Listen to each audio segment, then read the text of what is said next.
18वीं सदी का हिंदुस्तान एक अजीब मोड़ पर खड़ा था। एक वक्त था जब मुगल सल्तनत का सिक्का पूरी दुनिया में चलता था। दिल्ली से लेकर डेक्कन तक और काबुल से बंगाल तक एक ही हुकूमत का परचम लहराता था। मगर वक्त बदल चुका था। सल्तनत कमजोर हो रही थी, रियासतें अलग हो रही थी और हर तरफ ताकत की जंग चल रही थी। इसी सियासी तूफान के दरमियान एक नई कुव्वत हिंदुस्तान की तरफ बढ़ रही थी, ब्रिटिश ईस्ट इंडिया कंपनी। शुरू में अंग्रेज सिर्फ तिजारत करने आए थे। उनके जहाज हिंदुस्तान के पोर्ट्स पर लगते, मसाले, कपड़ा और कीमती सामान खरीद कर यूरोप ले जाते। मगर धीरे धीरे उनकी नीयत बदलने लगी। तिजारत के साथ साथ उन्होंने सियासत में भी दखल देना शुरू कर दिया। रियासतों के दरमियान झगड़े बढ़ाने लगे, अलायंसेस बनाने लगे और धीरे धीरे हिंदुस्तान पर कब्जा करने का ख्वाब देखने लगे। मगर साउथ इंडिया में एक रियासत ऐसी थी जो अंग्रेजों के लिए सबसे बड़ी रुकावट बन गई। ये थी मैसूर की रियासत। घने जंगल, पहाड़ी इलाके और ताकतवर फौज मैसूर को एक कुदरती किला बना देते थे। और इसी रियासत में एक बच्चे की पैदाइश हुई जो आगे चलकर अंग्रेजों के लिए सबसे बड़ा खौफ बनने वाला था। 20 नवंबर 1750 मैसूर के महल में एक शहजादे की पैदाइश हुई। उसका नाम रखा गया फतेह अली साहब टिपू। बाद में दुनिया उसे टिपू सुल्तान के नाम से जानेगी। उस वक्त किसी को अंदाजा नहीं था कि ये बच्चा एक दिन हिंदुस्तान की तारीख में सबसे ज्यादा मशहूर और कंट्रोवर्शियल हुक्मरानों में शुमार होगा। टिपू सुल्तान के वालिद हैदर अली एक आम सिपाही के तौर पर फौज में शामिल हुए थे, मगर उनकी हिम्मत, इंटेलिजेंस और मिलिट्री स्ट्रैटेजी ने उन्हें धीरे धीरे मैसूर की सियासत में सबसे ताकतवर शख्स बना दिया। हैदर अली ने सिर्फ तलवार की ताकत पर भरोसा नहीं किया, बल्कि दिमाग और स्ट्रैटेजी से अपनी हुकूमत मजबूत बनाई। हैदर अली को पता था कि वक्त बदल रहा है। दुनिया में साइंस और टेक्नोलॉजी जंग का हिस्सा बन रही थी। इसीलिए उन्होंने फैसला किया कि उनका बेटा सिर्फ एक शहजादा नहीं, बल्कि एक स्कॉलर और सोल्जर दोनों बनेगा। टिपू सुल्तान की तालीम बहुत मुख्तलिफ थी। उसे कुरान और इस्लामी तालीम दी गई, साथ ही मैथमेटिक्स, ज्योग्राफी और मिलिट्री साइंस भी सिखाई गई। उसे मुख्तलिफ जुबानें भी सिखाई गईं ताकि वो दुनिया को समझ सके। मगर टिपू सुल्तान की असली ट्रेनिंग महल के अंदर नहीं, बल्कि मैदान के अंदर हो रही थी। बचपन से ही टिपू सुल्तान घोड़ों की सवारी करता था, तलवार चलाता था, तीर अंदाजी करता था और फौज की ट्रेनिंग लेता था। उसके उस्ताद उसे सिर्फ लड़ना नहीं, बल्कि सोचना भी सिखा रहे थे। कैसे दुश्मन की स्ट्रैटेजी को समझा जाता है, कैसे जंग जीती जाती है। कहते हैं कि टिपू सुल्तान बचपन से ही बहुत तेज दिमाग का मालिक था। वो हर चीज को गौर से देखता था, हर स्ट्रैटेजी को समझने की कोशिश करता था। और फिर वो दिन आया जब उसकी जिंदगी का सबसे अहम इम्तिहान शुरू हुआ। टिपू सुल्तान सिर्फ 15 साल का था जब उसे पहली बार जंग के मैदान में भेजा गया। ये जंग ब्रिटिश ईस्ट इंडिया कंपनी के खिलाफ थी। उस वक्त अंग्रेज साउथ इंडिया में अपनी ताकत बढ़ाने की कोशिश कर रहे थे। उन्होंने कई रियासतों के साथ अलायंसेस बनाए थे, मगर मैसूर उनके लिए सबसे बड़ा चैलेंज बन चुका था। हैदर अली ने अपने बेटे टिपू को जंग के मैदान में भेजने का फैसला किया। शायद वो देखना चाहते थे कि क्या उनका बेटा वाकई एक कमांडर बन सकता है या नहीं।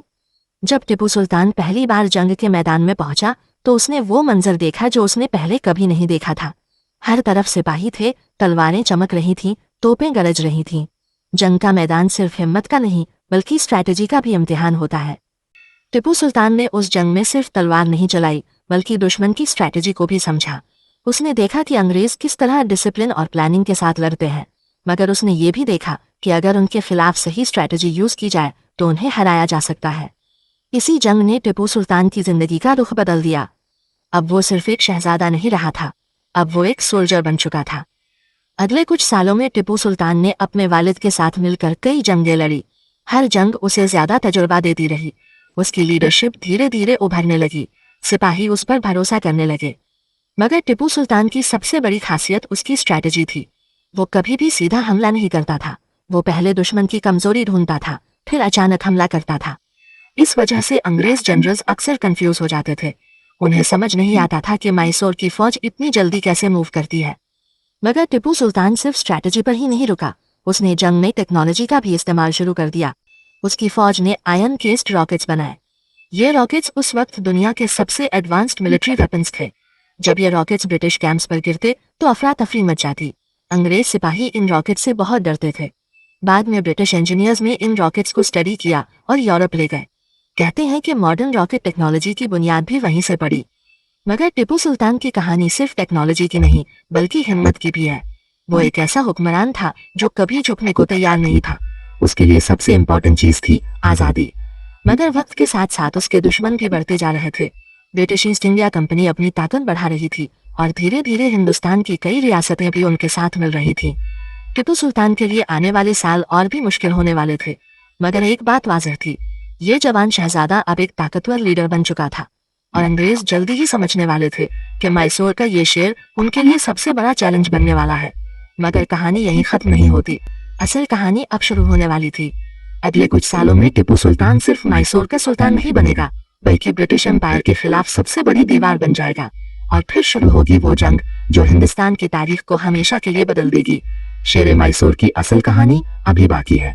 फतेह अली टीपू जंग के मैदान में अपनी पहचान बनाना शुरू करता है। मगर असली कहानी अब शुरू होने वाली थी, क्योंकि अब वक्त आ चुका था एक नए सुल्तान के उभरने का। एक ऐसे हुक्मरान का जो सिर्फ मैसूर ही नहीं बल्कि पूरे हिंदुस्तान की सियासत को हिला देने वाला था। 1782 का साल मैसूर की तारीख का एक बहुत अहम मोड़ था। ये वो वक्त था जब टीपू सुल्तान के वालिद हैदर अली, जो सालों से मैसूर की ताकत का मरकज थे, दुनिया से रुखसत हो गए।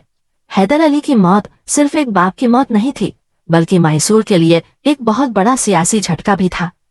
लेकिन जंग का दौर रुकता नहीं, दुश्मन इंतजार नहीं करता, और इसीलिए हैदर अली की मौत के बाद एक ही सवाल हर तरफ घूम रहा था, अब मैसूर की तकदीर किसके हाथ में होगी?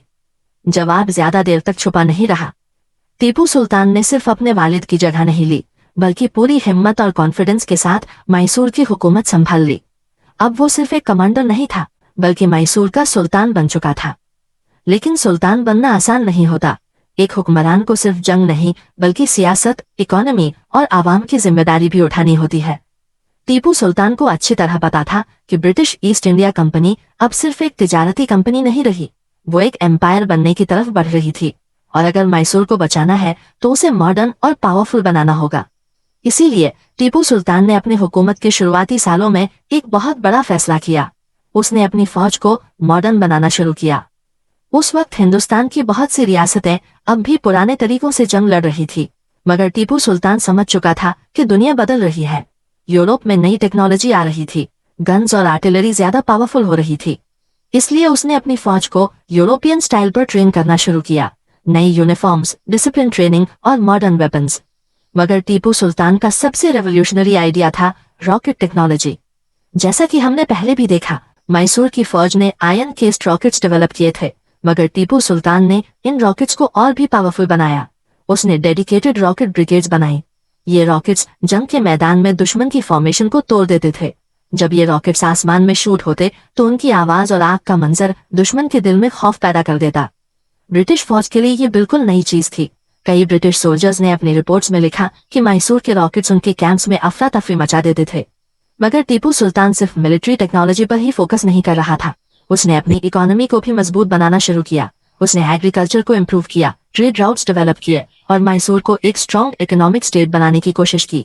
टीपू सुल्तान को पता था कि अगर एक रियासत को पावरफुल बनना है तो उसकी इकोनॉमी भी स्ट्रॉन्ग होनी चाहिए। मगर ब्रिटिश एम्पायर भी चुप नहीं बैठा था। उन्हें पता था कि टीपू सुल्तान उनके लिए सबसे बड़ा चैलेंज बन चुका है, इसीलिए उन्होंने टीपू सुल्तान को आइसोलेट करने की स्ट्रैटेजी बनाई। मगर टीपू सुल्तान भी एक ब्रिलियंट स्ट्रैटेजिस्ट था। उसने फैसला किया कि अगर ब्रिटिश एम्पायर पावरफुल है तो उसके खिलाफ इंटरनेशनल अलायंसेस बनानी होंगी। इसीलिए उसने फ्रांस के साथ दोस्ती बनाई। उस वक्त फ्रांस और ब्रिटेन यूरोप में एक दूसरे के सबसे बड़े दुश्मन थे। टीपू सुल्तान ने फ्रेंच मिलिट्री एक्सपर्ट्स को मैसूर बुलाया। उन्होंने मैसूर की फौज को मॉडर्न ट्रेनिंग दी। इस अलायंस ने ब्रिटिश एम्पायर को और भी ज्यादा परेशान कर दिया। अब उन्हें पता चल गया था कि टीपू सुल्तान सिर्फ एक रीजनल रूलर नहीं बल्कि एक इंटरनेशनल प्लेयर बन चुका है। इसी दौर में एंग्लो मैसूर वॉर्स और भी इंटेंस हो गईं। ब्रिटिश आर्मी ने मैसूर पर कई बार हमला किया, मगर हर बार उन्हें स्ट्रॉन्ग रेजिस्टेंस मिला। टीपू सुल्तान की स्ट्रैटेजी सिंपल थी मगर इफेक्टिव। वो कभी भी सीधा और प्रेडिक्टेबल हमला नहीं करता था। वो जंगल टेरेन का फायदा उठाता, रैपिड मूवमेंट करता और अचानक अटैक करता। इस वजह से ब्रिटिश जनरल्स अक्सर कंफ्यूज हो जाते थे। कई बैटल्स में मैसूर की फौज ने ब्रिटिश फोर्सेस को पीछे हटने पर मजबूर कर दिया। ये सब देखकर ब्रिटिश लीडरशिप और भी ज्यादा परेशान हो गई। उन्हें समझ आ गया था कि अगर टीपू सुल्तान को नहीं रोका दिया तो साउथ इंडिया पर उनका कंट्रोल मुश्किल हो जाएगा। मगर जंग सिर्फ बैटलफील्ड पर नहीं लड़ी जा रही थी, सियासत का खेल भी चल रहा था।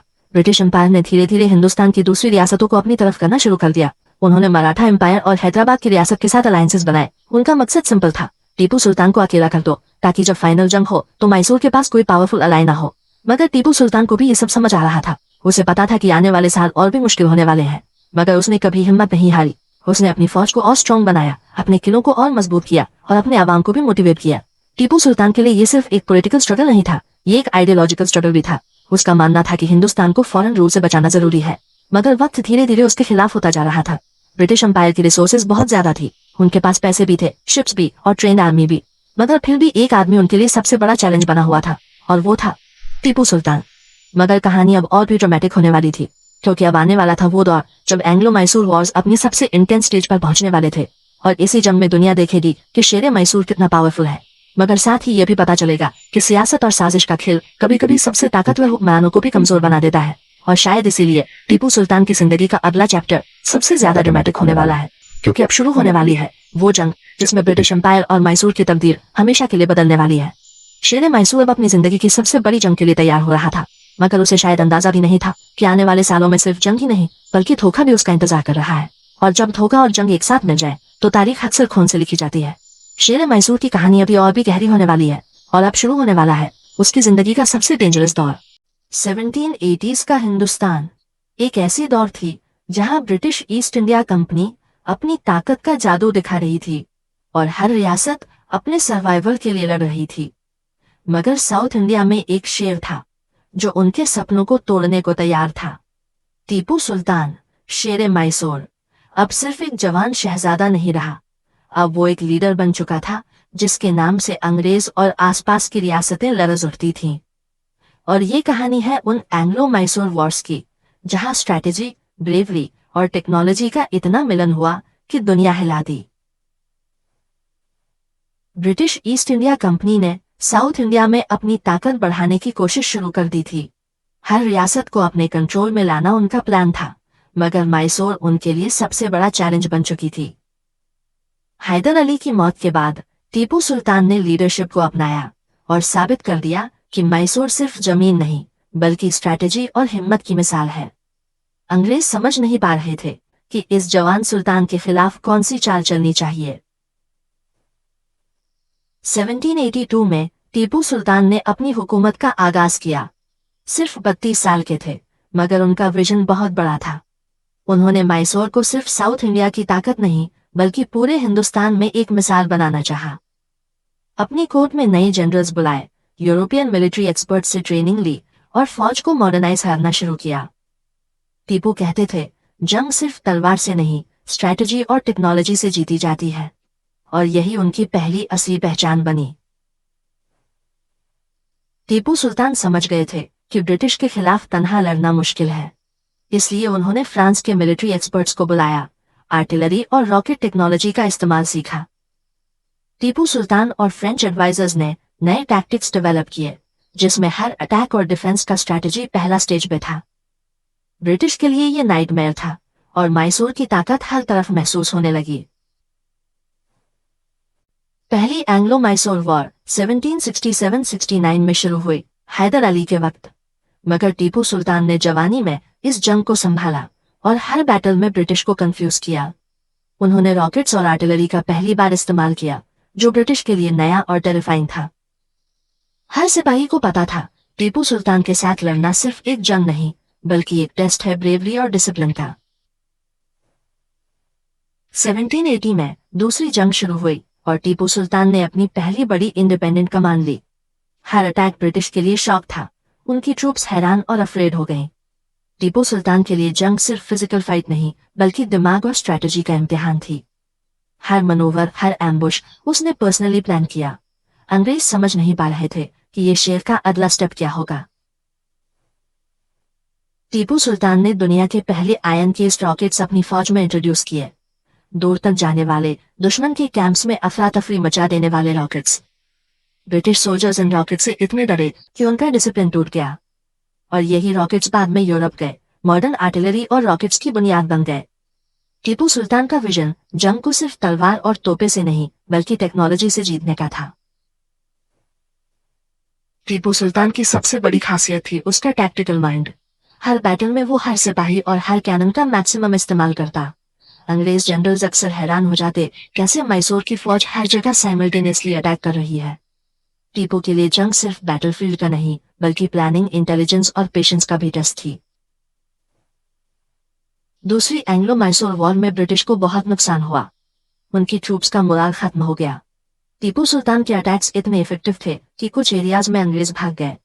लेकिन टीपू सुल्तान के लिए यह सिर्फ जीत का वक्त नहीं बल्कि फ्यूचर प्लान्स और लॉन्ग टर्म स्ट्रेटेजी का सबक था।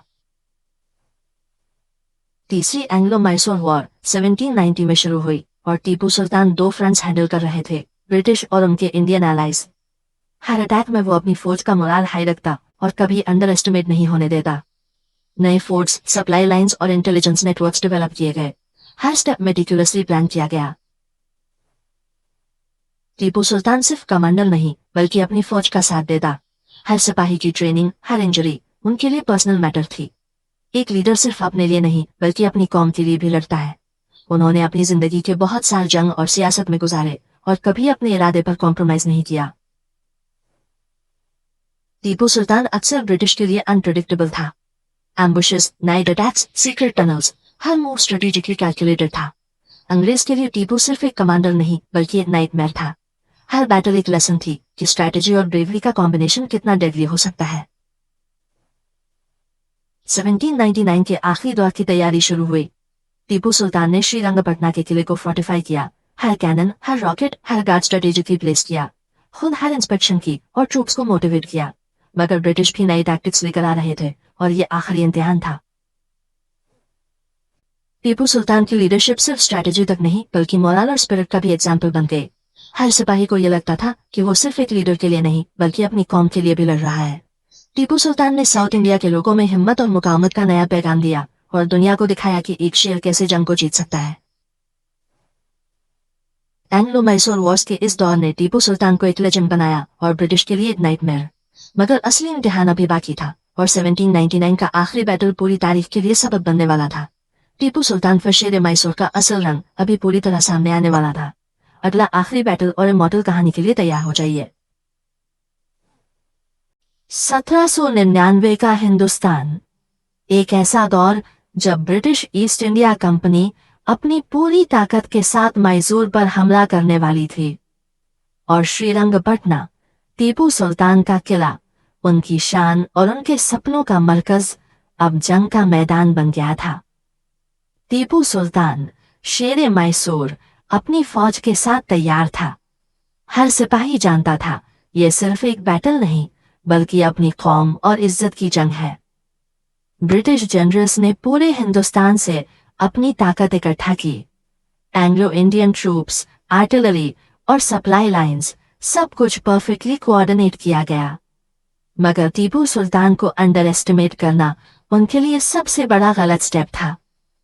टीपू का स्ट्रैटेजी और इनोवेशन उनके लिए नया था और वो इस जंग को हिस्ट्री का सबसे बड़ा इम्तिहान बना देने वाला था।